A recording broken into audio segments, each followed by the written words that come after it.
Welcome, everyone, to another episode of the Legion 99 podcast, your source for the latest tactics, news, battle reports, hobby talk, and general Legion chatter.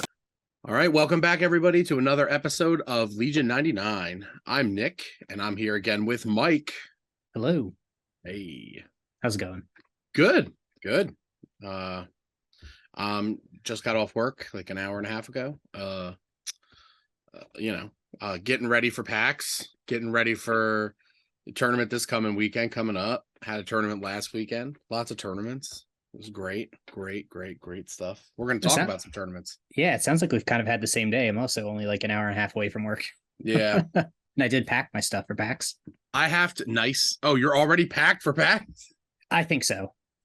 Wild. I think so. I'm sorry, not PAX, for the store championship. That's right. What I'm trying that to makes say. more sense. That makes way more sense. I'm not packed for PAX. But you might end up just taking that list to PAX anyway, right? That is the plan. Yeah. So you might be back to PAX. Guess you'll find out in about a week. We shall. It'll be fun. And we're up to about 20 people for Top Deck. Ooh, I almost just knocked my headset off. I'm a crazy person. So that's cool. 20 people's including like me and Dave, who probably won't end up playing if we're not needed for the 16, but should very easily get to the 16. Nice. Get to hand out an invite. It's great. Very excited. I think of like the 16 players, what, 9 to 10 of us have invites? We were talking about that earlier with one of our other buddies who doesn't have an invite yet. And it's like if you count me top half. If you count me, it's like 9, perhaps 10. It's like weird. It's weird, but yeah, it's like I mean, we're getting into, there's a lot of tournaments in this area, like, the New Jersey, PA, Delaware, Maryland, DC, Virginia area. So, a lot of opportunities for invites have come up. So, other than Top Deck, PAX in about 4 weeks. There goes Mike's camera. This has been a fun little issue over the last 15 minutes. Yes. Anyway, PAX in about 4 weeks. I think it is exactly 4 weeks from today as I speak, as I say. We're still yes, it is. Yeah, we're still at 64 of 64.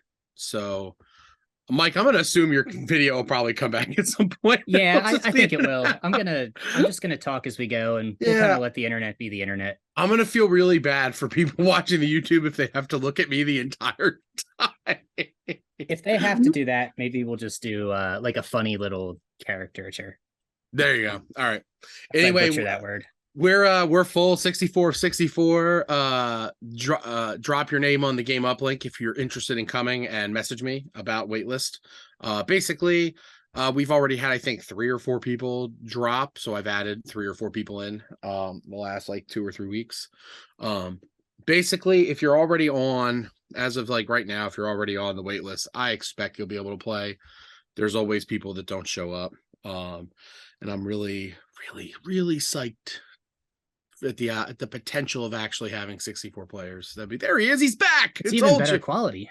It is. Whoa. Right. All right. Maybe it's fine. Who knows? I actually swapped back to the old camera, the one that I just bought. Okay. Yeah, it's fine. Both of these are busted, so I get to go through Amazon return policy. Hooray. It's like maybe buy like a real camera, like a real nice one. So this one wasn't cheap, which is kind of pissing me off. Oh, really? Anyway, side note, it's not important. I still have the same one that I bought when we started Turn Zero, like 4 years ago. COVID, right? Like it was COVID year, so it was like 2020. It was like 2019, so 3 years ago. At least over 3 years ago. But yeah. I mean, we're actually like 3 years into this cast, I think, now. Yes. Because we started in October, I believe. I think as of like this week. Yeah. So we're like over 3 years. Yeah, woo, we made it. I don't know what episode number this is. We're out of the terrible twos, and now we're just annoying toddlers. That's right. Yeah. We're Jay's problem now. This is true. We're at 64 for PAX. I'm very excited. I got one more table of terrain to paint and some odds and ends, but I'll get that done in the next few weeks when I'm not playing Spider-Man. I've been playing a lot of Spider-Man 2 on PlayStation 5. It's really good. It's made me not want to paint anything. Yeah. That's what I've heard. Yeah. Other upcoming events. So a lot of people are asking about Gold Sprue 2. It's happening. Format to be announced. And I think location is Yeah. slightly different as well. No, correct? it's the same location. Oh, it is? Mhm. Okay. Still in Schenectady? Yeah, I think, yep. I think I announced that like 3 casts ago, so you weren't here for that one. That was with Yeah. Keegan. We know I don't watch these. That's fine. Who does? Someone does. And thank you for watching and listening. But it's the same place. It's the last weekend in January, if I remember correctly. So it's like the weekend it's after the week LVO. after LVO. Yeah. I really loved the first weekend in February before, because that was the bye week for NFL. So it's like it didn't conflict with anything. It was great. Well, anything that mattered, but it was great. Now it's like I think it's a championship weekend. So it is conference championship weekend. So we'll see. But yeah, Gold Sprue 2. I also I don't have all the details yet, but me and my buddy Chris Lewis are working on an event earlier in January. I think it's maybe the first weekend that's not New Year's weekend in January. But I don't have all the details yet. But there's something. It'll be in South Jersey. Would that be in like the Jersey area? Yeah, it'll be in South Jersey. Browns Mills, which is kind of near the shore. It's like sort of near the shore. But I'll have more. Hopefully, I'll have more details on that soon. I was gonna ping him this morning, but he's like playing at a tournament right now, and trying to get that invite. So a lot of tournaments on the East Coast this weekend for invites. There's like one in New York and Millennium, and then they've got the DC crew at Game Castle in Maryland. So and it looks like they all got good turnouts. So more invites, more stuff. But there's no news, just events. Speaking of tournaments, though, I think that's going to be one of the focuses that we talk about today, right? Yeah, I went to a store championship last weekend at Red Seal Gaming. It was awesome. I want to talk about that a little bit, if that's okay. Sure. Yeah, but we figured for today's episode, we'll kind of go through the store championship that Nick just played at, talk about his list, games, things of that nature. And then we thought it would be fun to talk about some events that have happened around the world. A lot of the casts have kind of beaten to death the Crucible results and the French national champion results. And a lot of other major events have kind of been glossed over. So we thought we'd go through some of those. We tried to find ones that were like 20-ish plus players from all over the country and the world, talk about their winning lists, what they mean. And then we do like a quick little holiday buying guide. Black Friday is not that far away. I know. Thanksgiving's coming up. So for players that are interested in, expanding their collection, moving into new factions, or just anybody jumping into the game at the holiday season with the deals, we thought we'd give a few like quick hitters of what should you buy at this point to play competitively, to play casually, etc. Definitely. And I'm sure buying guides are fun. 45 minutes with that. I don't like to think about it as kill 45 minutes. I like to think about we're going to talk about Legion for a little while. Yeah. We're going to talk about Legion for a little while this afternoon, okay? Okay. So I went to Red Seal Gaming up in North Jersey in Matawan. There were 16 players, so we got that benchmark to pass out that invite. Great, we did it. Team Legion, let's go. Congrats. 16 on the dot, right? It was 16 on the dot. Yeah. They had a few people who showed up like last minute that it's fine. I wish it's tough because like most stores are just not big enough to hold many more than 16. Mm-hmm. Like they determined they could fit 18 people. It would have been really tight with 18 people. It was awesome. We had a little costume contest. I dressed up as overweight Jedi guy, and Rob McLeish ended up winning the costume contest with his Tusken Raider outfit. Which was awesome. Yeah, I just turned around and there was like a Tusken Raider standing there. It was great. But I ended up getting second. I did also win best painted, so I'm kind of on a tear there. But to be fair, I'm running like the same army all the time, so it's easy. I got this sweet prize. Oh shit. For best painted / second place in costume. It's like this sweet like Luke statue. I promised Graham I'd show it on cast because it's really cool. Is that the like Luke chopping up the Dark Trooper? Yes. Yeah, there's like a Dark Trooper helmet and like an arm that's cut in half. It's really cool. Nice. It's funny because like It does not. No, it's Okay. just like it's just like a little statue, like a little plastic statue. It's really cool. I also have a Vader one that my brother got me last year. So now I guess like I have another thing to collect. I don't know. Yeah. It's really neat though. Shout out to Graham for some awesome prizes, running an awesome event, and shout out to Red Seal Gaming. It was a really cool store. They had this neat little program where like you go in there, you set up an account, and like basically every time you buy something, you have a chance at like winning a coupon. And that coupon could be like 50% off any one item or Oh, like nice. an extra $5 on your account. So it was really cool. I hope I get to go back soon because I still have Yeah. some I I still was have some sad I store couldn't make it. credit. It was like it's like 2 hours and 10 minutes for me, which is just over the Yeah. hump for a 1 day event. It's like under 2 hours I can squeeze it, but as soon as you start seeing that like 130-minute See, plus, it's like I'm like I used to like be like if it's a 3 hour drive, I can definitely do it in a day. It's like I yeah, well, just you get were up. young 5 years ago. I did it like not even that long ago. Stop it. Stop it. But I ended up going 2-1. I played an IG-11 din list like I promised with Lando. It was fun. Talk about that a little bit. So I played round one. I played Jonathan Grzaniak.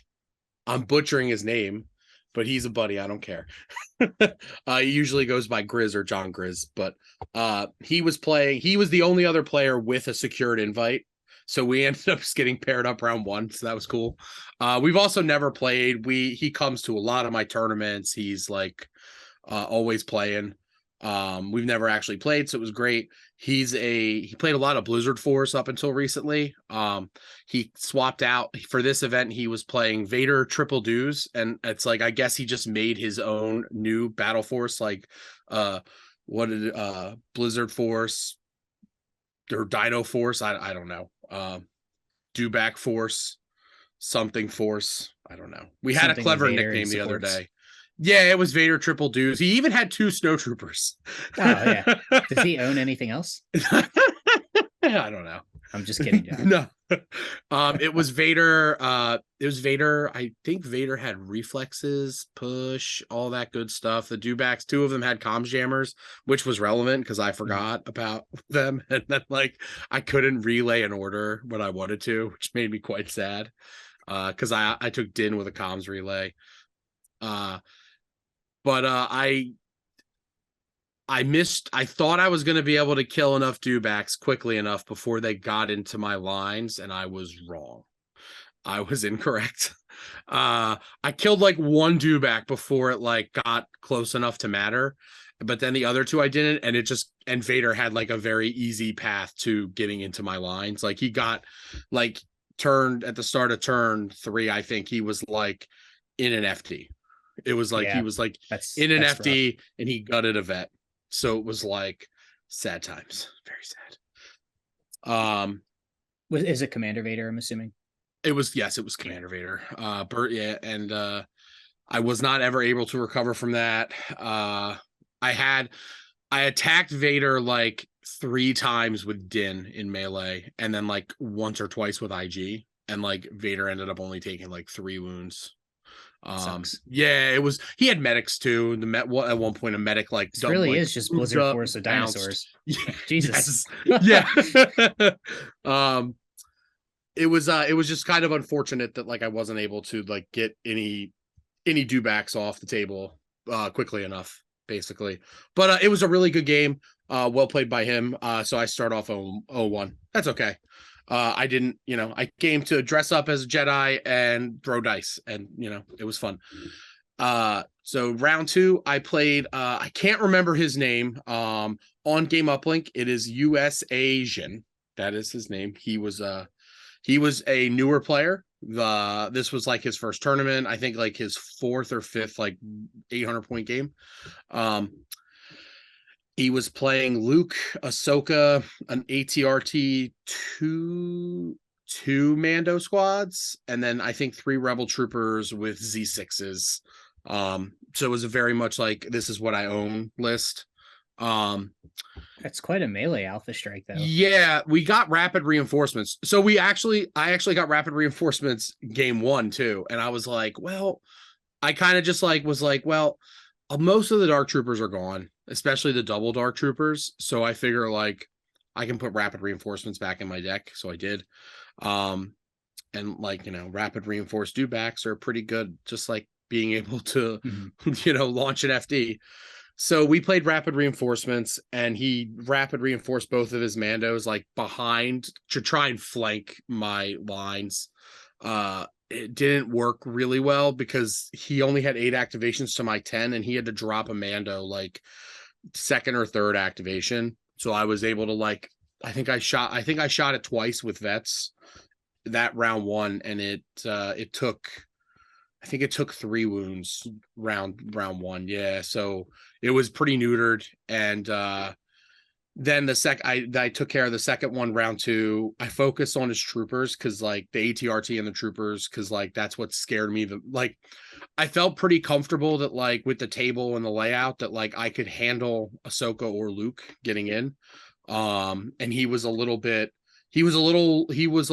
reserved with Ahsoka. Luke, he kind of threw forward a little too soon. I ended up winning. It was a fun game. Yeah, I guess it probably just ends up that you trade your Ahsoka for whichever melee piece he sends in first, and then you just know that I'm gonna kill the rest. And I had IG and Din, so no Ahsoka and Lando. But it's like, right. It was sorry, you trade Din for whatever melee pieces there. I felt comfortable that like I had basically neutered both Mando squads and taken the ATRT out, and like Rebel Z6s are just not that effective. And once they get to range 3, they kind of just melted to like the critical on the vets and the and the FDs being able to shoot them with 7 dice and suppressive. They were just never able to recover. Yeah. Like Luke killed, I think like Luke killed a strike team. And on Son of Skywalker, he got 4 wounds on Din. So, because like the round he dove into the commando, I just dove Din onto Luke. And then I was like, Luke and Din are just going to fight. We'll see how this goes. Din's 5 health, right? He is 5 health. I put the spear back on him because like I think like recently I ran him without it, and regrets. The spear is so good. Duelist is so good. Yeah, I think if he is your counter melee piece, if that's his intention, he probably needs the spear, because otherwise he still melts to like a single Vader swing. And he's a very good counter melee piece when he has Duelist and he has dodges around. Like you got to put comms relay on him, and you got to put the spear on him, and like he can just like walk into melee with Vader, and he's going to survive a couple attacks. Yeah, he's got block naturally because he's got the Mando saves. Yep, and he's got 5 dice, and he gets aims, so it's like he's gonna be able to like smack him back. He did die in the game with Vader, but it was like to like the 3rd attack on him. So he's 5 okay. He's 5 health. If he takes 18 dice to kill at that point, that's fine. Right. Exactly. I do not believe I got any bounties in this game. No, did get a bounty on Luke. IG didn't get the bounty on Ahsoka because I didn't feel like I needed it.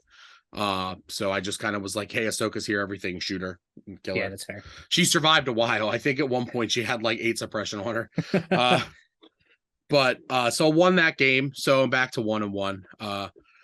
Round 3, I play my buddy Chris Lewis. He did not have an invite, and she's chasing one. Like he's been going to as many tournaments as he can. He's just been grinding for months trying to get that invite, like chasing that dragon. And like I said to him, I'm like, man, I'm sorry, but I am going to play this how I would normally play this. Like I am a competitive guy, and I don't want to lose a game. Yes, I got the pair up. He was 2-0. And going into that round, I think because of drops, there were only like 3 2-0s. So I got a pair up. Sure. And we played a really good game. He ended up taking an FD off the table turn 1 before it ever activated. Because he is playing Remnant. No Gideon. It's like Officer, Naked Shore, Naked Storm. He's got the full scout has the sniper rifle on it. And then he's got 3 Death Troopers with HH-12s and the configuration. I think Chris and I played at the Scranton tournament, and he was playing. Yep. He was playing Remnant as well. The HH-12 Death Troopers are kind of nasty with the range 4 suppressive. Yeah, he's gotten a lot better with it. He's kind of honed it a lot. At one point, he had 2 Dark Troopers in it. Yeah, and neither of them had the grenade. Yep, or the rocket. That's the version I played against. and he's now down to one death trooper or dark trooper, but it has both heavy weapons on it. That's fair. That makes sense. And it's like terrifying. So we were playing advanced positions and KP, KP. And we were playing on the new table that I had just finished, the Mandalore table. It's glorious. The centerpiece of terrain is like this large, I want to say it's like a small shoe size piece. It's got these rocks coming up from one side and the other side, like that would block line of sight, like trooper to trooper, if you were on either side. And then it's got some stairs and an opening in the middle. So it's like very playable for like a center KP. It's really cool. He took we played advanced positions, and obviously he's dropping the darks last. Right. And so I kind of positioned most of my stuff like to they kind of started near the back, so it was almost as if I was playing Long March for almost everything. And I was, and because it was advanced positions, I was able to scout one of my FDs onto my KP, which was like one of the tall buildings that I put on the table. And that was my mistake, because it made it easy for him to just scout his death troopers up in deployment, and then they can just fire at range 4 with, what is it, like 7 dice with the HH12, something like that. Yeah, or 6 dice, seven black dice. Yeah, and it just died after 2 shots. Just got shot off the table, which. Yeah, it happens. I got a little too excited because, like, advanced positions, I can put one of these FDs here. I probably should have scouted it just onto it so that it was like still partially in the deployment zone, but I got greedy. I got greedy, to say the least. As can happen. Yeah. So we're deploying, and I'm like, he's placing his darks last. So what I did was I put Din at the bottom in the corner of advanced positions, basically, so that he scouted like just right outside of my deployment zone, like towards his stuff. Cause I knew where his officer was hidden in like a building that was just outside of his deployment zone in the corner. And he had like his storms and his scouts, but he'd put most of his stuff up at the front to chase that FD, basically, which was where I was setting up my gun line. So he was setting up to fight it. It forced him to put his dark troopers closer to Din, further away from the rest of his army. And we talked about it afterwards, and this was maybe the only mistake he made, was that like he put his dark troopers like all the way in the opposite corner of advanced positions of his deployment of the rest of his stuff, basically. So they were very close to Din. They were like range, I want to say just outside of range 4 of Din at the start, because they scouted as well. Right. But I did that intentionally because I wanted to bait the dark troopers into being further away from his force, knowing that Din can just run away and still, a double move from Din from where he was. He's at the center of the table. He's past the center of the table, which is 2 speed 3s is way faster than the dark troopers can move. And we talked about it afterwards. And if he had put the dark troopers more at the middle of his like short board edge, and scouted them up so that they could catch Din or intercept Din if Din did go after his officer, which if he had just put his dark troopers up with his death troopers, Din was just going to beeline for the officers, deal with the scouts, deal with the shores, deal with the storms and the officer. There's just not enough firepower to like, Din can handle that, so he can survive that. And then, we're talking about a 4-point game instead of a 3-point game if Din survives. But he put his dark troopers a little too far away from the rest of his force. So what that meant was that basically his dark troopers did not shoot until round 3. Oh, yeah, and that's rough. You've got to get value out of him with that. Yeah, and it came down to a game of attrition where like I had lost like 3 activations total. Like I lost both my FDs and a strike team, and he had lost. I made him. I basically the death troopers that went after the FD originally, like I made them pay. I took them off the table. Din was able to safely like engage like an E-web and 2 of those units of death troopers round 2 with his 1 pip. E-web now? He has 2 E-webs. Oh, okay. Yeah, the list is an officer with improv, a naked storm, a naked shore, the full scout with the sniper, 2 E-webs. I believe they have the barrage jet, the suppressive generator. That makes sense. The dark trooper with both heavies, and then three death troopers. That's pretty sweet. It's a beefy list. It's like Yeah, I was it's trying it's to out figure out as activating you were me. talking where the Yeah. points went from the Yep. second Dark Trooper, if that Yeah. makes sense. He gets a lot of value out of the E-webs. I mean, they're scary. Like they chuck 55 5 dice points, and they they're search a terrifying. crit. Yeah. Yeah, they Well, chuck 5 they dice kind and of chuck search a crit. 7 dice with the generator. Right, with the generator up. Yeah. Yep. They're good. And they're getting aims for free every turn because of the rules for Remnant. Like everything gets Yeah. aims all the time. Every time. It's like, oh, those scouts are going to move shoot at something at range 5. I'm like, that's not scary. And then, oh wait, they have an aim. Oh, Yeah. that's 2 crits. Uh-oh. Yeah. But ultimately it came down to that was the biggest mistake he made, was that, and we talked about it afterwards. And then we were talking on Thursday actually at Top Deck, and he mentioned he thought about it again, and he's like, near the end of the game, like Din had like 1 wound left, and I actually used Ace up his sleeve to like get IG in order so that IG could just double move and heal Din, because he had a Bacta from a supply drop earlier in the nice. game. And it was like, it felt like in my head, it was something that's like, this is probably not correct, but I'm gonna do it anyway because it's funny. And he was like, oh, you did that rather than shooting with IG-11, who's got Gunslinger and Pierce and Rage 4. And I'm like, yeah, I want Din to live. And did live because of that Bacta.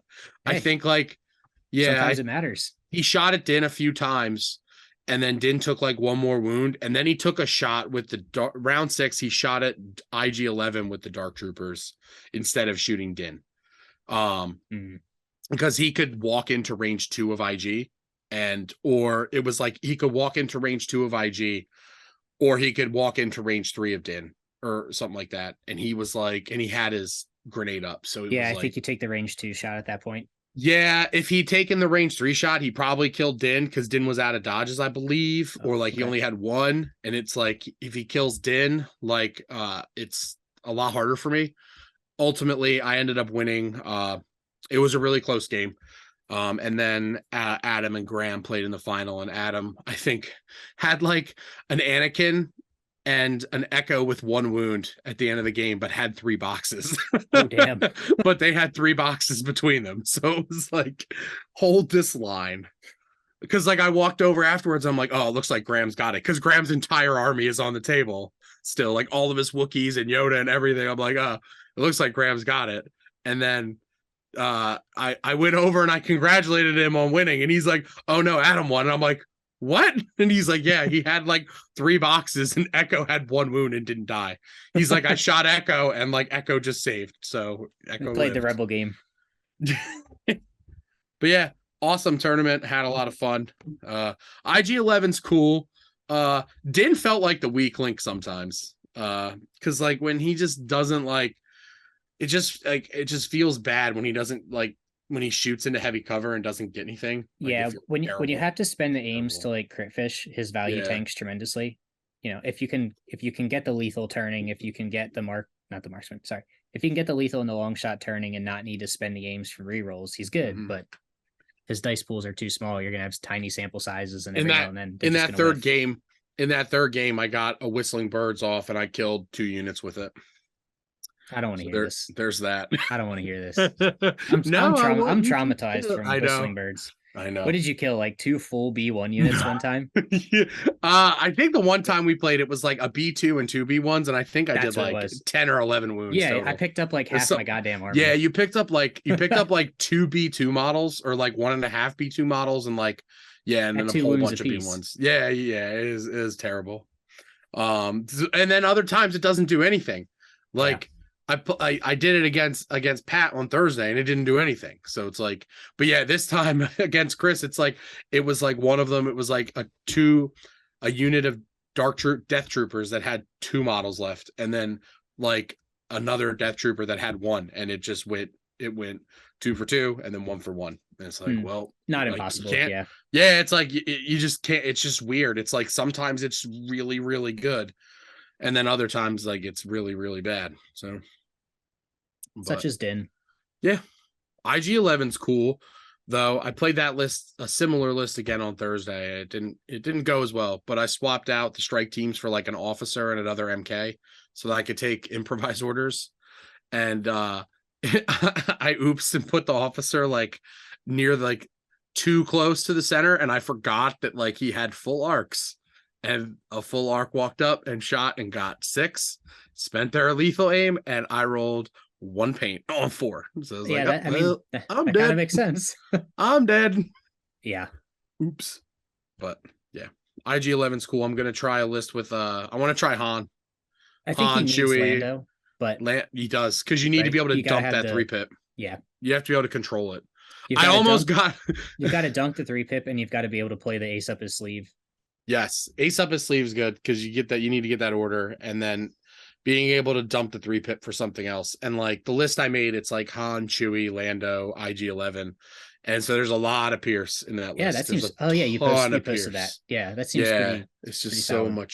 so much Pierce, so much like, and like IG-11, Lando, and Chewie have like long range Pierce, like Right. good long range Pierce, and then Han is steady, so he's like pseudo. He can get up there, but a lot of 3-pips there. So contingencies is good. Yeah, for sure. But yeah, looking forward to playing some more IG-11. I don't think he's as bad as I thought he might be, but I don't know. We'll play a practice game. We'll see what happens. Yeah, that's fine. All right. On to the next topic. More tournaments. Yeah, should we dive into the big ones? Yeah, let's do it. Yeah, so we thought we'd just kind of briefly talk about like lists that have won and what they do well and things that they're good against. Because was it 2 episodes ago we did our "What is the meta and how do you figure it out" question. So to add some practicality to that conversation, we thought we'd take a look at lists that are winning. Yep. And I took all of these. There's 6 tournaments. We're not gonna spend like an exorbitant amount of time on them. But we took 6 tournaments from around the world. There's 3 from Europe, 2 from America, and 1 from New Zealand. Maybe there's 7 then, because there's 1 from Canada. 1, 2, 3, 4, 5. There's 7. There are 7. They're all in October, so they're relatively recent. It's things that you'll see. Very recent. October was like 5 days ago. It was. I feel like I blinked and it was. How was your Halloween, man? Did you get a lot of candy? Did you go trick or treating, kid? How's it work? Oh, yeah. I missed it all. I don't get home from work till like 7:30, so I missed all the trick or treating. That saves you a lot of money though, because candy's expensive. Yeah, and even with Costco, it's still a decent chunk of change. Yeah, we usually get like 100 plus trick or treaters here. We're kind of weird. Yeah, the neighborhood that I live in has a lot of people just about a year or 2 older than me, so like early 30s. So their kids are just getting to the age where they start to trick or treat. We went through a dry spell the past couple of years, COVID notwithstanding, of like the kids were just too young, or everyone was like 18 plus. So we just didn't have people walking around. I usually make a fire out front and give alcohol to the parents and candy to the kids, and it's a good time. There you go. Obviously they come. Yeah, back there's a few of those like on my street alone, which is like those. Yeah, for a breed. You are. I mean, hey man, there are heroes wear all sorts of capes. So I think the first list that we're going to talk about doesn't really have any heroes in it. So the first tournament that we have is from the 6th, the Polish Championships, or Polish Worlds Qualifier, 66 players. So it was a 6-round event of Swiss, and it was won by, I think this is our first winner of the Wookiee Defenders Battle Force. Hey man, Chewie's a hero, all right? He got his medal in the last movie. Yeah, but this is like 15 years. This is like 15 years before that. That's fair. No, I mean, yeah, I get it. Which I guess is like a year for a Wookiee, but whatever. But the list is pretty good. It's Chewie with Seasoned Recon, 2 melee Wookiees with Bowcaster Recon, a naked melee Wookiee with Recon, 2 Kashyyyk Defenders with Bowcaster and Recon, and then 3 Fluttercraft with the NASP Gunner. Man, what if your whole army just like got Scout? It's pretty good. I mean, what if your whole army scouted and 8 of your 9 activations had Pierce? Technically 9 if the other ones get into melee. Yes, and they all have impact. Pierce. Yep. It doesn't really have any overt weaknesses, except for the fact that it doesn't have a ton of like durability. It's got a lot of wounds, but if you shoot them, they're going to die. And Chewie obviously doesn't get any kind of value out of Guardian. There's no other commanders. I would wager that he was in there because you can't fit points for Chieftain. I think you'd have to cut basically all your recons. You could would, fit him. like literally all of them. Yeah, because what is he's like a 110, isn't he? He's only 100. He's 10 points more Oh, he's expensive. only 100. Yeah, Yeah, you I was list basically building with him this morning. Yeah, he's only 100, but this way you get Chewy with upgrades, as well as all the recons. So I think this is an archetype that we're starting to see a little bit more. We saw it at Crucible. We didn't see it pop up in Invader because it wasn't legal. But there was a few players asking if they could run it. And it's just mass wounds, hit W, and pierce your opponent. Yeah, long range gun lines are like pretty good against it, but if they don't have an answer to like Wookiees getting into melee, because some of them will probably still get there. They will still get there. It's right. It's a lot to deal with. 9-axe is great. Like you're It seeing is. a lot of the Wookiee Battle Force lists are like 8. So like Yeah, because 9 is super good. A lot of the Wookiee battle forces have either both Chewie Chieftain, or they have Yoda, and it's so hard to get to a quality 9 when you have Yoda and Wookiees. Like So when you're you just taking take one of those out of it. If you're taking Yoda and Chewie, you basically don't get to take like any bowcasters. One of the things the list is weak to, like you mentioned, is long range gun lines. But really, the only long range gun lines we're seeing at the moment is like a little bit of Maul Pike and some of the Magna E5S spam. And they just don't have enough dice at range 4 to kill these guys. Right. Especially if there's any kind of cover. Like, oh no, the Wookiee took a wound, or oh no, you killed a model and now they're moving closer to you. You know, we don't, if the Shoreline meta comes back, like that Remnant list that Chris was playing is probably okay against it as long as it saves okay. I mean, obviously the Pierce is going to take away some, but if you can strike back, I think we're going to see a lot of this going forward. A lot of people dismissed the Wookiee spam as a meme when it came out, but I think it's pretty legit. They crazy, man. They're crazy. They're nuts. It's real strong. I actually have enough to run this list minus the Fluttercraft, so I'm debating like finding some on eBay. Sure, it's not that much. Last thing I want to mention on it is the battle deck's pretty brutal. It's breakthrough, intercept, bombing run, and key positions, and this list is exceptional at all 4 of those abilities. The only thing that it's arguably weak at is that it only has 6 scoring units for intercept, because obviously the Fluttercraft don't count. So you can get overwhelmed, especially later game with 6, but chances are you're going to win the attrition fight when you hit that range 2 fight. I feel like with all that recon intel, like recover wouldn't be bad. I was curious about that, because you can just like push the center and just like you can just you can either just like try and grab the box and play hot potato the rest of the game, or you can just dare something to like try and pick up the box. Right. Come to the middle. Right. Yeah. I guess the thought for intercept over boxes is that it's a passive scoring with a low amount of scoring units, aka 6, versus recover where you have to actively hold the box. So when you lose a unit, you feel it a little bit more because they have to be exposed, but that's purely a guess. Anything else you'd like to mention about it? No. I questioned people when it first came out, and I saw people like with lists and taking Chewie over the Chieftain. I kind of questioned it. I understand it a little bit more now. It makes sense in in a lot of ways because he's cheaper. I think it's a points thing. Yeah, most of the time it's a points thing. So I'm just gonna throw this in here on the spot. Would we call this a meta list? I would, right? Like you have to actively prep for it. Yeah. Yeah. I think there's no reason why you shouldn't expect to see at least 1 or 2 of these at your standard like 16 to 32 player tournament. Like if not more, you might see more. Wookiees are cool. People want to play Wookiees. People have wanted to play all Wookiee armies for a long time, and now they can. And they've been out for a while, so people have Wookiees. Unlike some of the other ones, like the droid 8B1 Battle Force, like people have lots of Wookiees across 2 armies. Yeah, it's too bad that Battle Force stinks because I bought more B1s to play it. And did you? Now I'm like, yeah, I did. I have 8 units of B1s, and I bought it so I could play. It's just not fun. That sucks. It's just not fun. Yeah, it's not. I don't know. It's so for having getting to take 8 B1s is cool, but most people wouldn't buy 2 more to just run this meme list with a tank and 8 B1s and AT series, because that's I chose not to because I also have all that stuff. You can take a bunch of naked B1s, but activation spam isn't fun. Fair. Like it's just Unless it's I want most of my activations to be able to do something.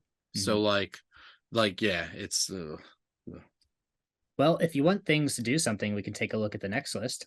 This is yeah. the Michigan GT, which is probably one of the US's oldest events at this point for Legion. Oh yeah. Yeah, because I think Solosky from Stabcast won the original one, and it was right after like the OG 2018 Nova. So this has been around since the start. Okay. So shout out to those guys for keeping it going all these years. But this is a little bit of a throwback to something that is pretty close to what I used to run, and also completely different from what we've seen in the meta lately. It's a Rebel officer, Underworld Connections, Ahsoka, Sabine with Darksaber, 4 Rebel Trooper captains. And now I'm just gonna say captains. There's no DLT. There's no Yeah, where heavy are the weapons. heavies? It's What? just Captain SA prepared supplies, a naked Ewok slinger with SA, and 2 swoop bikes. It's 10 activations, 6-point bid. Um, Why? it's a curveball. Why Underworld? So I would imagine that Underworld is for the swoop bikes. So if you take a look at his, Oh, you can only take one normally. That's right. yeah, Oh, yeah. Okay. All right. I was gonna say if you look at the command cards, there's actually no generic cards in there. They're all Sabine and Ahsoka cards, as you would Right. expect. Of course. So it's just gotta be so that you can take the swoop bikes, I would think. Yeah.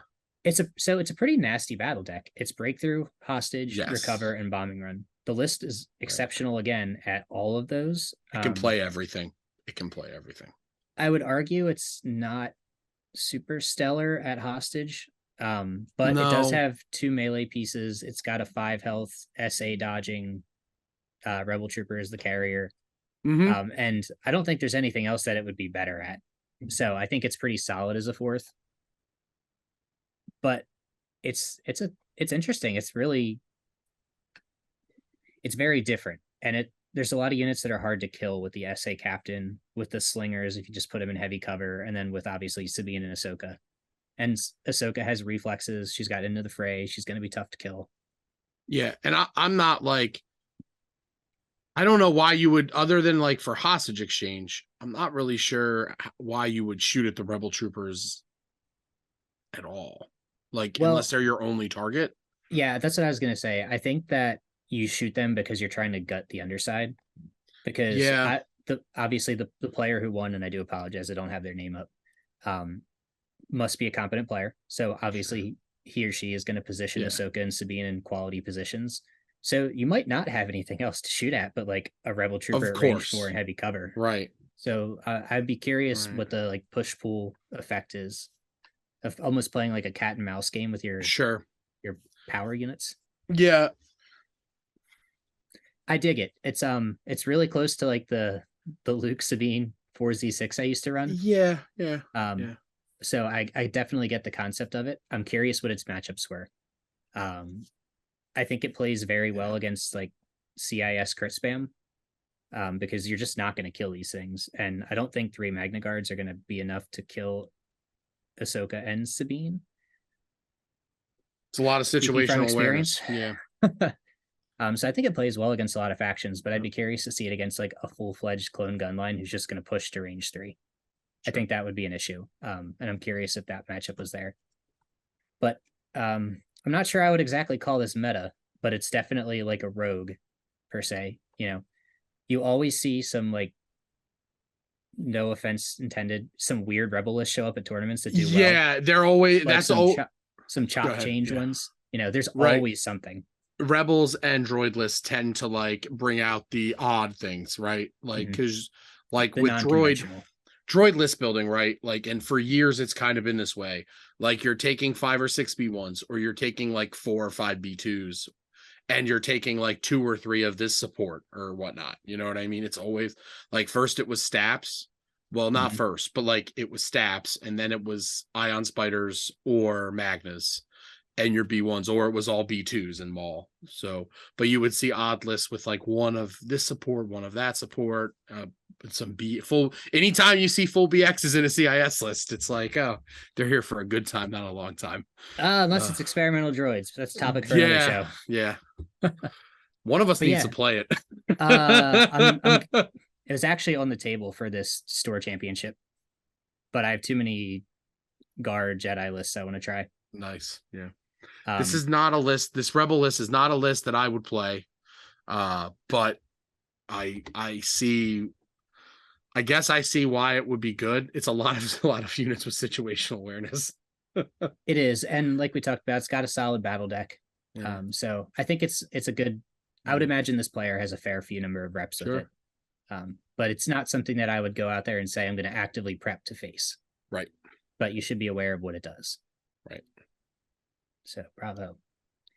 We're going to jump back across the pond to Star Wars Legion Im Norden, which I believe is in Germany, because it's the one that I really wanted to go to 2 years ago before flights exploded in prices. Right. And this is another 60 plus person event, 6 rounds. And it's another oddball, like we were just talking about. It sparks joy. It really does. It sparks joy. It is Grievous, a T series, Asajj, Bossk, and 5 E5S. It sparks joy. It does. It probably doesn't spark a lot of joy for the opponent. I want to play this.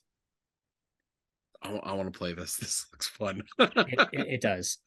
Oh god. So, I guess to start with, the command hand unfortunately is not visible from the uplink, so I don't know what cards they had. Yeah. It has a card for every situation. I'd imagine it's mostly Asajj and Bossk. I think you have to take Grievous as one. He's got UCAP on Grievous, so I would think you gotta dive him, right? Yep. Grievous is one, Asajj is one. Yep. 2 pips, Bossk, likely Asajj here because Grievous is just not very Supreme Commander is just not that great. I don't think he'll be near the E5S. Right.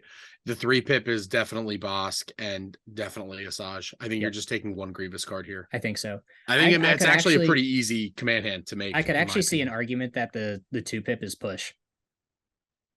Yep. Yeah, I can see that too.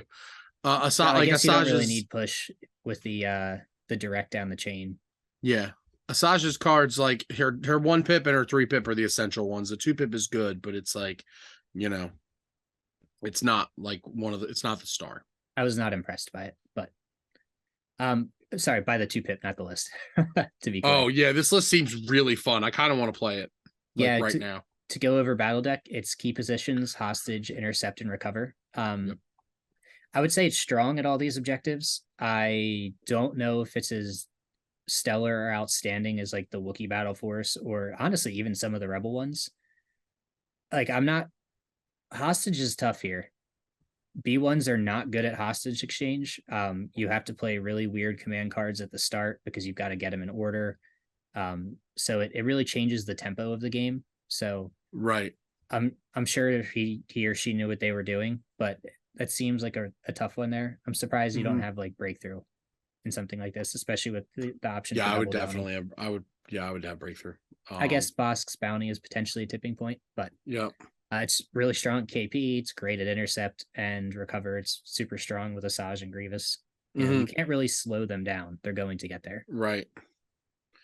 Yeah, I think with hostage, like I think you just like you're looking more like who's gonna kill who's going to kill a hostage unit first. And I feel like this list can actually kill it faster, though the B1's going to die too. Like, unless they just ignore it. Like, yeah, it's interesting. I wouldn't take hostage exchange, but also that's like my least played objective because I don't play the units that are really good at it. So I just tend to like, we're not playing that because I know what you can do and I can't. I think this is really strong against rebels and other droids. It's got 100%. It's got enough ranged pierce with Bossk to slow down Magna Guards. You've got enough E5S to crit fish. It's got a ton of bodies, and I don't think rebels really throw enough dice to kill them consistently. Agreed. You can focus the heroes with FDs and Cassian and such, but it's tough. I actually think it's okay against clones. As someone who plays a lot of droids, if they're like quad SA clones, it's going to be tough, but you don't see a lot of those. It's talked about a lot, but doesn't really ever show up. 6 range 4 crit guns is a lot. Yeah, it's tough. It's like your dodges will run out. If you are doing dodges, if you're not, Right. you're rolling. Yeah. Yeah. Mm-hmm. A lot of suppression too. If I think nothing else, the E5S suppresses things. It does. And times 5. Mm-hmm. Man, maybe the 2-pip is the orbital bombardment for more suppression. Oh, good call. I didn't even think about that. It's terrible in the T series, but if you don't care if it actually does damage, it's fine. It's okay. So it's okay in this because he's got the binocs, or I mean the binocs don't really matter. It's okay in this because you can get the aim on it and you'll throw it out there. You don't really need him to be doing things. He still has sharpshooter 1, so I guess you could aim twice. I don't. Binocs doesn't really like. You could aim twice. Yes. You could aim twice. I would. So like at the times I used it a T series for orbital bombardment, I would try, and if I could, like aim and bolster. Because if you bolster yourself, you now surge to hit. Right, you get the surge on the red die when it shows up. Yeah, exactly. And then it's like you have an aim. You probably get like, you get 3 or 4. You usually get like 3. Yeah, yeah. It's interesting. It's a neat list. I would play that. I'm just like, I would play this for fun. This looks like a lot of fun. I actually think the skeleton is pretty meta. It's 5 E5S and multiple good heroes, which is I might what like IS does. If I were playing it, I don't own enough E5Ss, so I'd have to swap out for some rockets probably. But I might just 2 from me. Right. I might just drop an E5S though to take a medical droid so that I could take something else on Grievous. Like agree to disagree because I think 5 is a tipping point, but that's fair too. I see the logic. Yeah, I mean that's why I'm not a droid player. I only own 3. I'm not either because I only own 3. Do you really? I might have 4. I think you have 4 because I've run 6 before. Do you only have 2? And I only have 2. All 4. I did borrow all 4 years. Yeah. Okay. I don't remember. Yeah. You know what? I think I do have 4 because I have 8 B1s. And I was like, when I got the extra 2, I bought another upgrade pack so that I could have at least half E5Ss. Anyway, yeah, this was like fun. I could see it in the hands of like a skilled pilot doing really well. Agreed. And surprising people. And it did. Like, because if you look across the table, it's like sometimes you just like look across the table. It's like, oh, Grievous is there. And then you zone out, and it's like, and then he deploys well, and you're like, fuck. Yeah. All right. Let's hop all the way across the world to New Zealand for the land of the Lord of the Rings for their World Championship qualifier. Yeah. So this is a 16-player tournament. It was the largest one I could find in the country. And it was won by a Gideon triple Dark Trooper. That's too many Dark Troopers. This person needs to be put in prison. So it's 7 activation Tempest Force, and it is Tempest Force. Jesus Christ. It is a completely naked Moff Gideon. Yeah, okay. HH-12 Storm, HH-12 Config Death Trooper, Naked Shore, 2 Assault Cannon Dark Troopers, and then 1 Frag Launcher Assault Cannon Dark Trooper, which if you're going to run the 3, I think is probably the way to do it. Yeah. Oh man, that's so gross. It's the typical Dark Trooper battle deck. SAB, recover, hostage, bombing run. Yeah, I hate it so much. Oh God. Oh God. No. Yeah, okay. Yeah. We've kind of beaten like double and triple Dark Trooper lists to death with how you play them and what they're good at. So I don't want to just absentmindedly pass by this guy's list. The Moff Gideon naked is an interesting choice. I've never actually seen him without the Darksaber, but I guess in this list he doesn't really need it. He's just running around grabbing objectives while everything else shoots. Yeah. Right. Yep. I think it's really solid. It's got a crazy good battle deck. You've got the teleport. Mass impact is kind of slowed down a little bit. You don't see, like, even in the CIS list, you're not seeing like double RPS Magna plus more rocket B1s. So there's not a lot of people that are going to throw enough dice to kill 3 Dark Troopers. The Yoda lists don't do it. Yeah, no, 0 chance. Yeah. There's almost 0 chance you're killing 3 units of Dark Troopers in the course of like a game, unless like you just go crazy. There's just not enough. Yeah. There's just not enough like good impact. Right. In Pierce, like it's just to tech like, in the triple dark, you have to sacrifice so much against everything else in the field that it just doesn't seem worth it. You like just hope you Rebels, right? It's like you would take like Cassian K2, 3 FDs, A couple vets with CMOs probably, and you'd still probably need to take something else that has reasonable impact to even stand a chance at killing 3. And then I think it's like, I think 3 FDs is too many FDs, like in a Yeah. lot of matchups. It's too much things that doesn't move. And then you're still hoping that like they save or they don't save, because Yeah. none of the things you mentioned there on the FDs or the vets have Pierce. So like if the Right. Dark Troopers just roll If they blocks just because they're still vet right, saves. and if they roll the blocks early, that's when it snowballs. Yeah, you're It's kind of like, just fucked. yeah, it's like usually dice even out, but if they all roll blocks early, you're not going to do enough wounds, and they're going to Right. do wounds back. Yep. But, Yeah, this is the list that we've been talking about. That like, are people going to bring this back for Yoda? You know, do you run the Gav double dark? Do you run triple dark? I think you'll see both of them. So I would at least be prepped to deal with 2 Dark Troopers. The third one, I think you need to make hard choices, but prep for 2. I would say it's a pretty meta concept. all right, on to the Saint Lorraine, Saint Lorraine. I don't speak French, man. I But don't. this is in Canada. Blame Canada. I just remember Canada from South Park. That's all. Well, this is a 42 person event. It was Yes. the Canadian World or Canadian Nationals essentially. And it was won by ATST Blizzard Force. 15-point bid. Force. Its demise is not complete. It's still a very strong list. Vader Blizz actually got 3rd here as well. So 2 of the top 3 were Blizzard in the Great White North. It's cold up there all the time, Yeah, right? So it's like this is like what they do, right? I don't know. No, it's a good list. It's your typical ATST Blizz, like down to the bare bones. It's improv, snow with an astromech, 2 HRUs with RTC, DLT, naked snow, 4 naked bikes, and then the loaded out ATST. Get the hammers, the mortar, the twin light, and link targeting array. It's real good. It throws a belligerent amount of dice. It's got a crazy good battle deck with the bombing run, breakthrough, payload, KP, and it's been talked about for like the last year. Yep, it's very good. I know for a fact this player has been playing it for a long ass time because we played at Schenectady last year, and this is what he was playing. Oh, okay. Yeah, I remember him. Actually, you know what? He actually had Veers over one of the snows at that point because it was still one of the cheaper costs for the HRUs. But same list concept remains. It's real strong. You just bury your opponent in dice. Yep. I would say you still have to be aware of Blizzard when you're list building. Yep. Should we go somewhere warmer? Get down to SoCal? Perhaps Southern California at the SoCal Open. Hey, shout out to Lance for running a great event. Also, I believe they're still doing so little side tangent. He does some custom command cards every year for SoCal. They're always really cool. He did some really sweet ones. You can still get them if you did not go, I believe. I believe they still have some, and it's basically like you pay $10 and you're donating to Extra Life. So that's cool. Check it out. I know the link was on the FLG Legion page, the like FLG Legion Facebook page.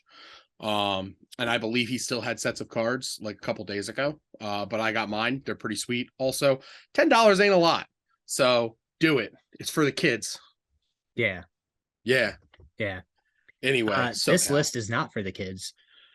This is a true throwback. I feel like I'm transported back to ACO 2021. Isn't this like basically what Kyle won with? So it is, except it's E5S's overseas because E5S's were not out, if I remember correctly. The E5S's were out, and I think he had them. Yeah. The original one, okay, maybe E5S's have been out for like 4 years. They predate COVID. Okay. They've been out a long time.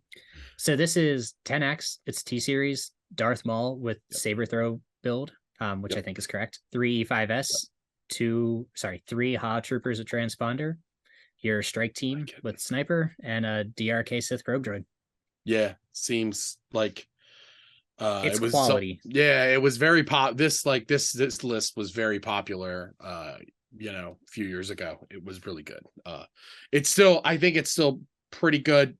The B2s, their range 3 attack is still really good, and like it is 3 red and a white, right? And it's like range 3 with blast, solid. You're forcing saves with it. Yeah. And you have usually, man, I'm still remembering my game with Evan at Keystone, and like 2 or 3 B2 attacks were just like nothing. I felt so bad. Anyway. Yeah, I guess the downside to the good news that the list does is it's almost always consistent. You Yeah. know what you're getting out of it. You know how it plays. Yep. It's got a decently strong battle deck with intercept, recover, hostage, and KP. I think it's pretty similar to the Ahsoka Sabine level, where it's good to very good at all of the objectives, but it's not like over the top amazing at any of them. Hmm. I would argue that hostage is probably its best with the B2s and Maul.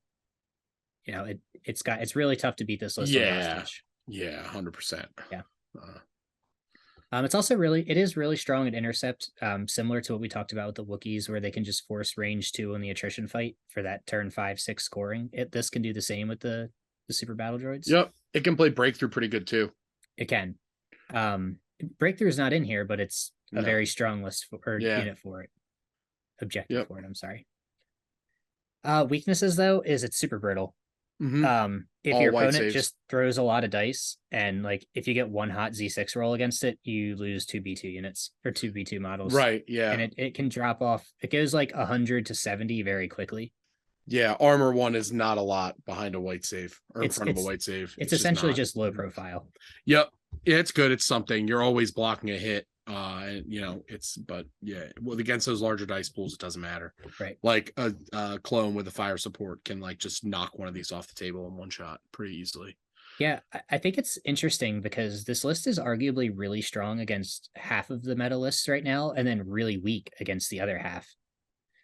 Like Rebels hate this shit. Yes, 100%. The only thing that really damages this list in like the Rebel ones is the FDs, and if the FD whiffs a turn or if they're in heavy cover, like you just can't kill enough bodies to stop the push, especially with their Maul. So I think this list is really good against the Rebels. I think it suffers quite a bit against the Anakin and Yoda dodge castles, especially when the fire supports start coming turn 3 with like Luminous and the Anakin 2-pip. Yep. So I'm curious if this played against anything of that, because otherwise I think it's really strong. But I would be aware of it. I don't know if I would necessarily prep to play against it, but you should be aware of what it does. Yeah, because it was a thing. Players have a lot of reps with it. Yeah, it's been around for so long, and like the only thing here that's newer, like basically like post. The only thing here that's like post 2020 is the transponders. I think. Yeah. Like so if you see someone playing this, like they've probably got some reps with it. Yeah, if it were me playing this, I would be swapping out Tenacity on Maul for up close and personal. But like you don't have the points here, so it's like I guess I'm not really sure where you actually get the points from, unless you take a transponder off. But then you're awkward and you've got like 2 extra points. Yeah, you would just recon until the T series. Yeah, but yeah, I would be aware of it. I think it's a strong list. It just probably sits at that B tier, maybe B plus, in my opinion. But this is our podcast, so I'm going to give my opinion. Yeah, it's important.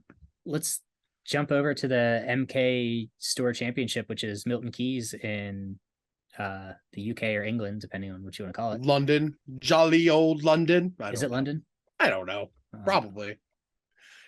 I don't actually think it's London. I think London GT is very different. Okay. Yeah, maybe. I don't know. It's all Europe to me. It's all Greek to me, except Europe. It's all Europe to me. Well, we've got another Maul list. America. This list actually did very well in America. This is a little update on Big Sons. Lila's list, who got second place at Worlds. This is Lila. Her list here. It is 7 activation Shadow Collective with Maul, Black Sun Enforcers, and an AA5. It's still real strong. Yep. I think the only thing that keeps a lot of people from playing this is they don't want to buy all of the expansions for it. Yeah, I agree. Because like this list is disgusting. It's good at every objective, like literally all of them. It's good at breakthrough because it can catch up to whatever you're trying to toilet bowl with, and then you just fucking kill them when you get to range too. You can't slow it down because everything has Dauntless, and yeah, you've got Maul with Cunning. And this one actually has Barrier Maul, which is interesting. In the past, we've seen a lot of burst. Yeah. We've seen a lot of burst Maul because Witch Magic takes away the what are they called? Immobilized. Immobilized, yeah. So you can just kind of dump the side effect of it, but with only 7 activations, you probably do want the barrier to take away some of the long range shots. Cassian is uniquely good at like chewing up Black Sun enforcers, and barrier kind of shuts down some of that. So I would imagine that's why it's in. Yep.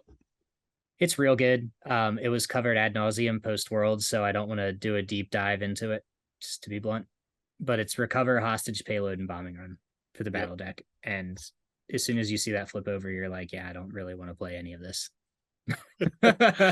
Yeah. At all in this Shadow Collective Maul is also just like a really, really good unit. It's like really good. Yeah. I would say this is meta. You don't see it a lot, but like you need to be prepped for this because there are players that run it and none of them suck. Yeah. You're right. It's like they're all good players. Mm-hmm. Yeah. Yeah, so that was kind of like our snapshot of World tournaments. Hopefully it was entertaining to see some just different lists. I basically you can actually let's plug our own stuff since I guess I'm Fifth Trooper now. I don't know. You are. Check out our Patreon. Yes. I don't know what else to say because I'm technically not a part of it, but whatever. Oh God, stop. Yeah, check us out on Patreon. Subscribe. Yeah, check us out and do that. And then also Keegan does Game Uplink, and I was able to just go back and select the date range that I wanted to look at here on the search function. And you can just start in October, go through, check out whatever tournaments you want to, and it's super easy to just go through and see what lists are winning, what's doing well, and you can get stats about like what faction balance shows up. So check it out if you're ever bored, killing time on lunch at work. You can go back and check out some tournaments.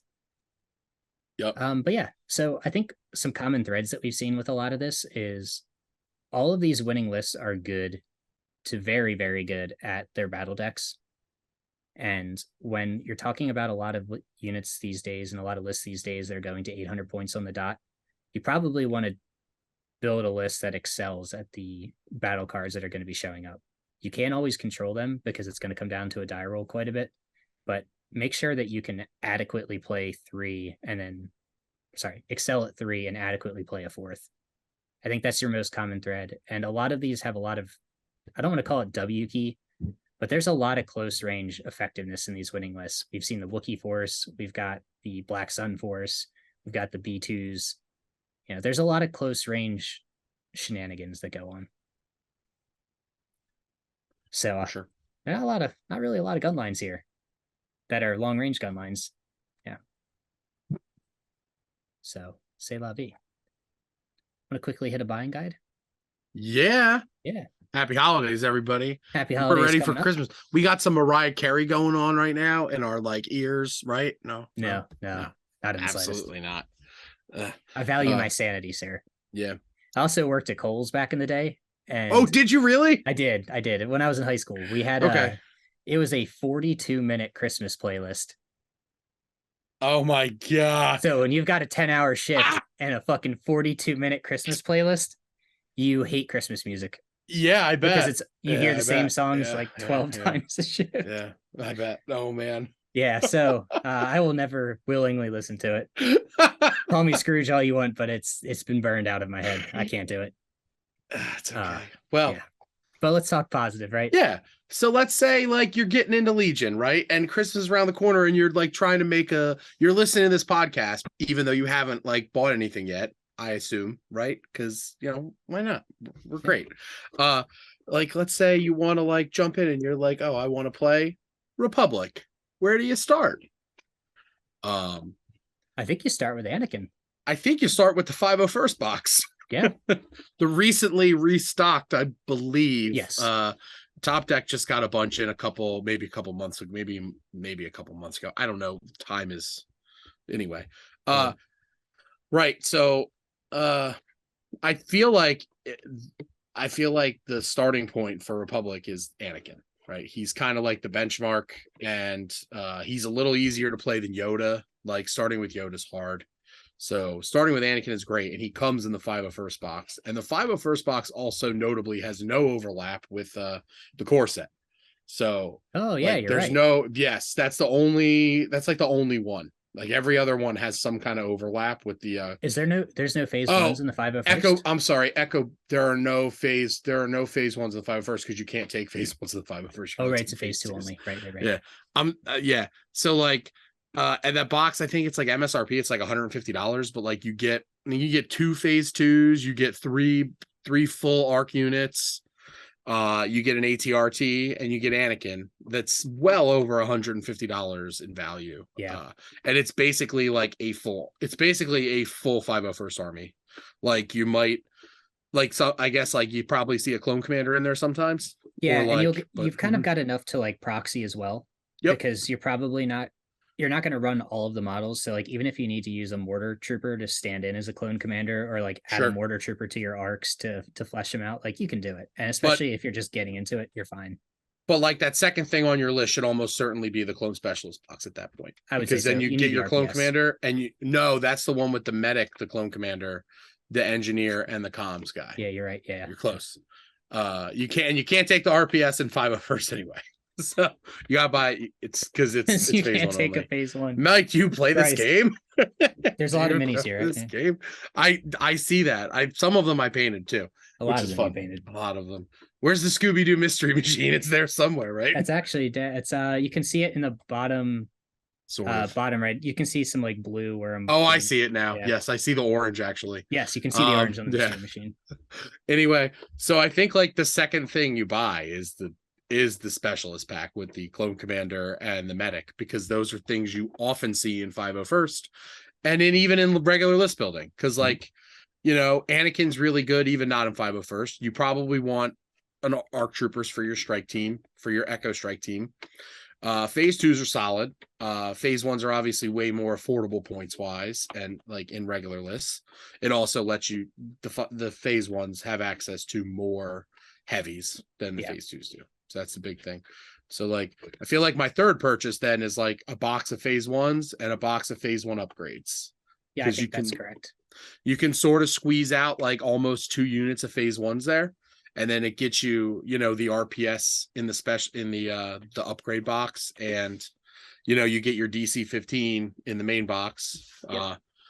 And it gets you a clone captain and a specialist if you're into that. Yeah, and I think that's probably a pretty good setup for Gar, and arguably more so than any other faction, is that really gives you the units to learn a lot of the fundamentals of Legion. Mm-hmm. You've got special without overly complicating things. Right. You've got a force user, you've got elite special forces, you've got good core units, you can learn about clone sharing, there's a token sharing, there's a whole lot of stuff in there that you can really just play to a very casual or competitive level. I think Gar is probably the easiest faction to buy into, because most of it comes in that box. And they're still kind of like, they don't have as many characters still as like the Civil War factions do. Yeah, they're like almost I have my Padme button on Legion HQ. I was about to say the next thing I would also pick up Padme. Yeah. Padme is kind of like she's good in pretty much, she can't take her in the 501st Battle Force, but like, if you're taking Anakin and you're not taking the 501st Battle Force, which is fine, you probably want to put Padme in there too. Oftentimes. They both, like, she has Exemplar baked in, whereas Anakin, he has to get it through his command card. I mean, he technically does. You're always playing the 3-pip first. Yeah, you're always playing learning fundamentals, right? Yeah, but Padme is like probably the next thing you want. After that, like I think that like that's where you probably want to start. Get your 501st box, Padme, specialist, some phase 1s. Some bark speeders, obviously, too. We miss that. Bark speeders are pretty good too. I don't know if you necessarily need to buy them at the start. No. But it's a triple barks is still a solid list archetype for basically any of the commanders that you would take. So you can do Yoda triple barks or Anakin triple barks. But true. Yeah. CIS. CIS is actually kind of hard to buy into. I'm not gonna lie. So, what's your first thing? I think your first thing is to find a friend, and your first thing is to find a friend to split 2 core sets with. Yes. Yeah. Find that Republic player that just bought in for Christmas too. Yeah, and then convince him that we were wrong and that you should buy a core set as your first thing. All of your phase 1s. All you need to do just tell your friends all you need to do is buy core sets and then just split them with them. CIS is the most expensive army, I think, to buy into because you need Yeah, 5 or it 6 is. B1 units, And and then you need to buy all their upgrade packs. And then but anyway, you that's want a bunch of tangent. E5Ss. Yeah, I know. If you're buying in, first thing, find a friend. The second thing, get 2 core sets to split them. And then I think you just buy Magna Guard and Cad Bane. Yeah, I think so too. So like I think your first unit expansion should probably be Magna Guard Mhm. and a specialist pack. Yep. Because you need a T series. You need to learn what an E5S does, so you probably need to buy 2 of those packs. And then you just need to buy Magnas because you can build a pretty solid functional list with a T series, 4 B1s, 2 Magna, and then like a hero. You're not Worth going to win a tournament mentioning with it, but the Invasion Force Battle box comes with a Magna Guard. oh, does it? It comes with 4 B1s, two Droidicas, Grievous, a Magna Guard, and an AAT. It actually comes with a whole lot of stuff. Oh, that actually is a lot. It's like, I think it's like MSRP. It's like you save, like, I think it's like MSRP is like 150, and it basically covers like essentially like the 4 units of B1s you get are like $120 MSRP, like individually. All So right, like, let me clarify then. Find a Yeah. friend, split a core set, right. get a Battle Force box. And then you have 6 B1s and a Magna Guard. And then you And a buy Magna 2 more Guard. Magna Guards and CAD. And then you're done. You don't need anything else because that's Yeah. all that's no. No. But you should buy Cad Bane. Similar to what we mentioned with Anakin, Cad teaches a lot of fundamentals of Legion. Yep. You've got steady, you've got jump, you've got bounty. He's good with a lot of different things. He also works in Empire if you're curious about that. And then you do need to buy Magna Guards. At least at the moment, like those things keep CIS afloat, arguably. So the more of them you have, the better it will be. But that's a pretty expensive buy-in, so I think cutting it there is probably okay. CIS is expensive and kind of tough to buy into.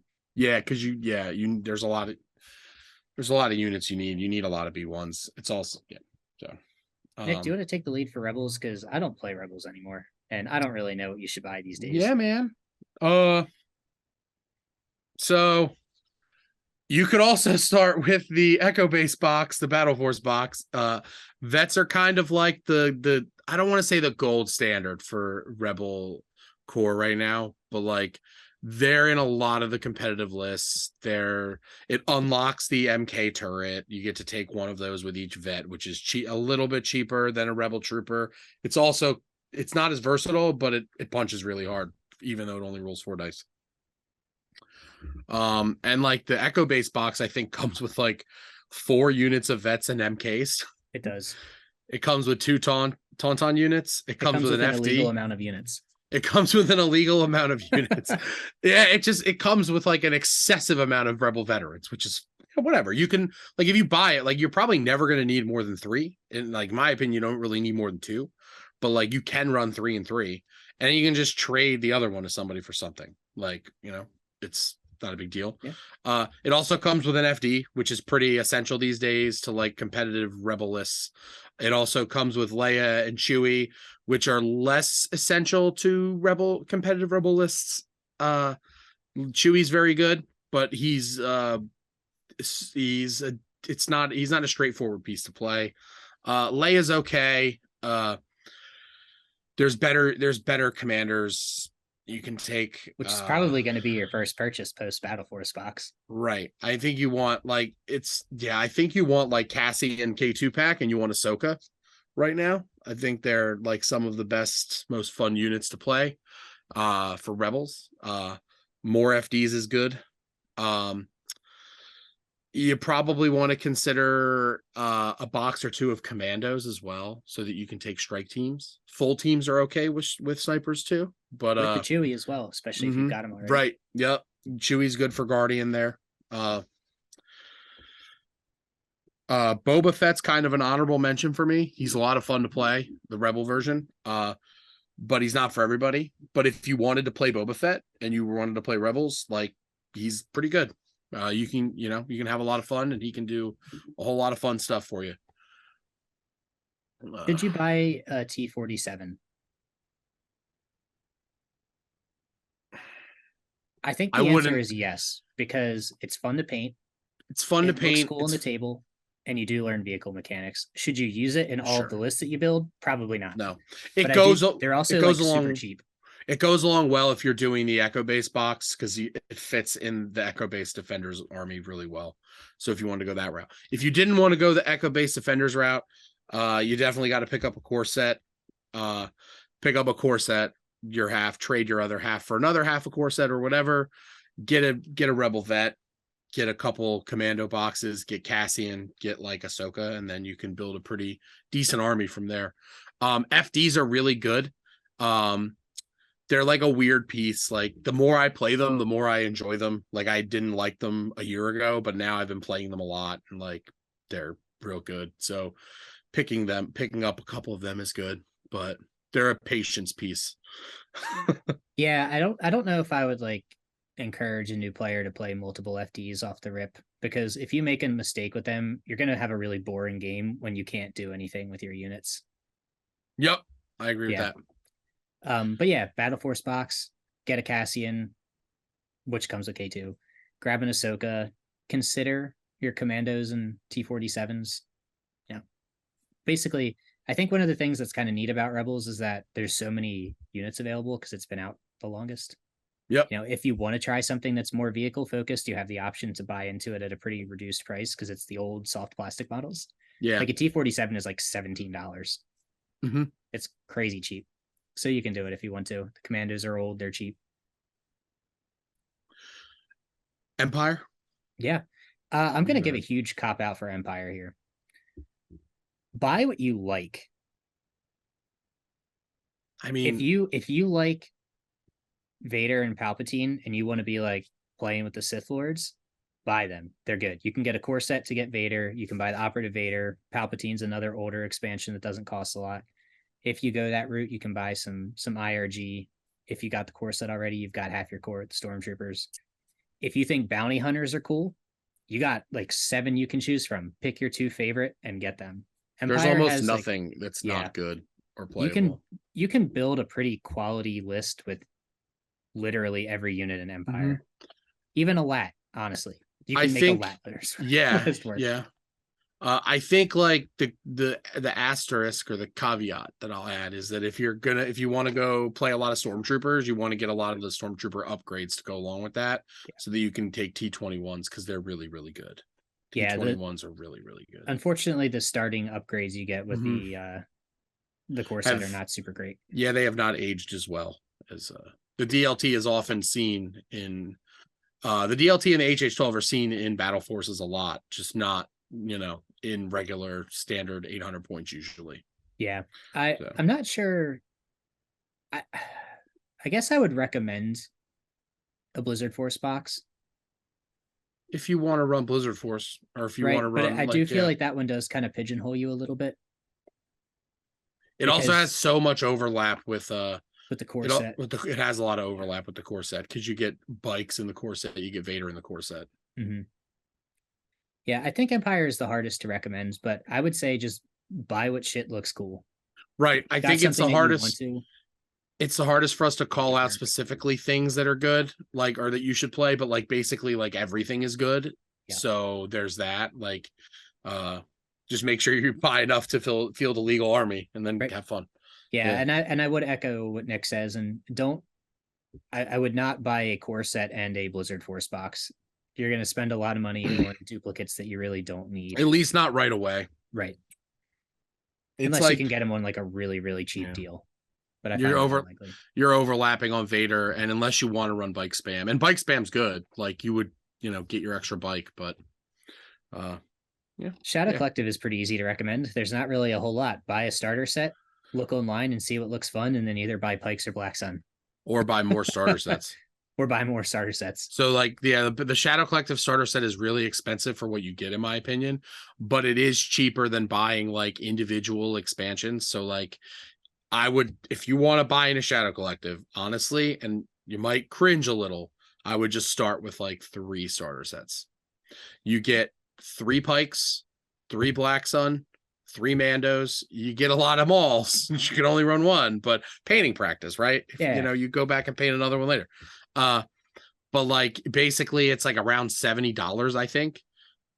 maybe 75. So it's basically like it's essentially like you buy 2 units, you get a third free and a mall. So it's like, Oh, okay, that's kind of it's like you have 6 core, you have 3 Black Sun, 3 Pikes, right? And then you have 3 Mandos. So you can kind of then like you grab Gar Saxon, you grab your bounty hunters, Bosk or Cad, and then that's it. Like you don't like if you want more Pikes, buy more Pikes. You want more Black Sun, buy more Black Sun after that. I would kind of stay away from swoops early. If that's like if you're just getting in, I would hold off on swoops. I don't think that they're not top tier competitive. They're a little harder to use. When they get in there, they're annoying as hell, but they don't shoot at range 3 like speeder bikes do or barks. So you have to get them into the danger zone a little bit more. And with the AA5, you can obviously get one if you want to run a heavy. It's a cool support vehicle, but there's a lot of impact floating around in critical, and it will melt to that because its save is really bad. And then similar to what you're saying there, the AA5 and the swoops also have some more complex rules that even seasoned players don't understand. So if you're just getting into it, like Black Sun, Pikes, Maul, Commandos are all pretty straightforward. So it's a good like learning experience. The other 2 are not super user friendly nor opponent friendly with their rules. So it doesn't always lead to the best like engagements and interactions. Yep. So yeah, I think that basically wraps it up. I agree. I did not realize we've been going for like an hour and a half. Yeah, so I thought we'd have a lot here to talk about. I mean, it was a good discussion. I think we did pretty good. Yeah, I think so. Yeah.